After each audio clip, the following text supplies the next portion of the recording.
안녕하세요. 말씀 베이커리 736번째 시간 기도하심으로 시작하겠습니다. 거룩하신 주님 감사합니다. 주님의 말씀을 묵상합니다. 성령님께서 말씀에 조명이 되어 주시옵소서. 우리 주 예수 그리스도님의 이름으로 기도합니다. 아멘.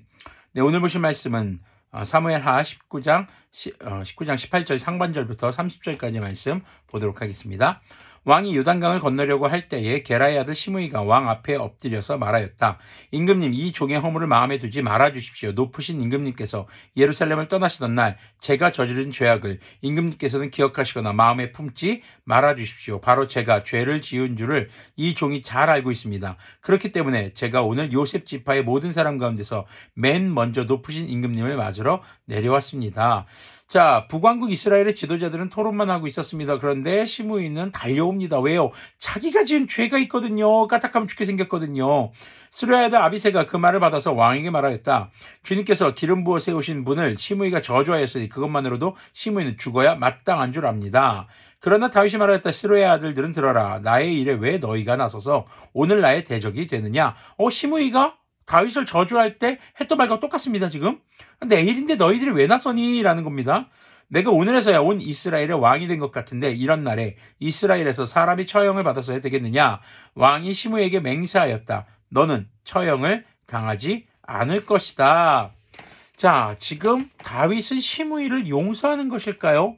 잘 모르겠습니다. 어쨌거나 죽이지 않습니다. 지금 북왕국 이스라엘 사람들이 망설이고 있는 상황에서 시므이가 왔단 말이죠. 그러면서 이제 자신이 이제서야 온 이스라엘의 왕이 된 것 같다라는 말을 합니다. 정말 평생을 사울의 추종자로 살아왔던 시므이가 와서 고개를 숙이는 것, 어쩌면은 그에게 그렇게 크게 다가왔던 것일지도 모르겠습니다. 자, 그런데 어찌되었거나 지금 다윗은 이제 더 이상 좀 분쟁거리를 만들고 싶어 하지 않는 모습을 좀 볼 수 있겠습니다. 지금 이제 압살롬과의 전쟁에서 이기고 돌아오고 있잖아요. 이제 다시 지금 나라를 정비해 가야 하는데 지금 자신을 저주한 인물을 이제 처형을 시킨다면은 또 여러 가지 논란의 소지가 있을 수 있었겠죠. 자, 24절 보면은요. 그때에 사울의 손자 무비보셋도 왕을 맞으러 내려왔다. 네, 무비보셋의 종 시바가 이제 문제가 있었죠. 그는 왕이 떠나간 날부터 평안하게 다시 돌아오는 날까지 발도 씻지 않고 수염도 깎지 않고 옷도 빨아입지 않았다. 꾀죄죄한 모습으로 온 거예요. 굉장히 그동안 뭔가 고생을 했던 모습 아니면 슬퍼했던 모습이겠죠. 그가 예루살렘에서 와서 왕을 맞이하니 왕이 그에게 물었다. 무비보셋은 어찌하여 나와 함께 떠나지 않았느냐? 그가 대답하였다. 높으신 임금님, 저는 다리를 절기 때문에 나귀를 타고 임금님과 함께 떠나려고 제가 탈 나귀의 안장을 얹으라고 저의 종에게 일렀으나 이 종이 누구예요? 시바죠. 종이 그만 저를 속였습니다. 그리고는 그가 임금님께 가서 이 종을 모함까지 하였습니다. 지금 내가 탈 나귀를 준비해라 했는데 그 나귀에다가 먹을 거 싣고 지금 왔던 거예요. 시바가. 발음을 잘해야 되죠. 시바. 네. 임금님은 하나님의 천사와 같은 분이시니 임금님께서 좋게 여기시는 대로 처분하시기 바랍니다. 하나님의 천사와 같다라는 것은요, 지혜롭게 판결해 주실 줄, 하나님의 뜻대로 판결하시는 분인 줄 제가 압니다 라는 거죠.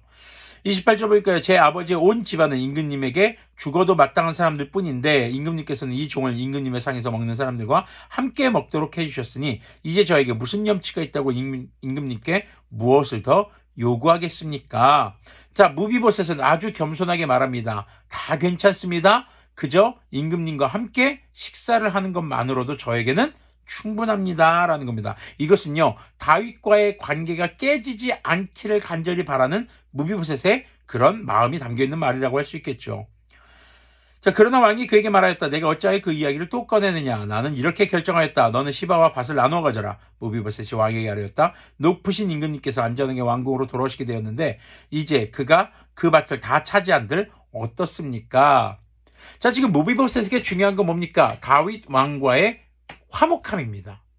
자, 지금 다윗이 이 시므이를 처형하지 않은 것도 이스라엘 전체 지파와의 사실 화목함을 추구하기 위함이고, 또 무비보셋도 역시 지금 이 위기의 상황에서 재산권을 추구하지 않습니다. 그건 제 건데요 라고 그걸 강조하지 않습니다.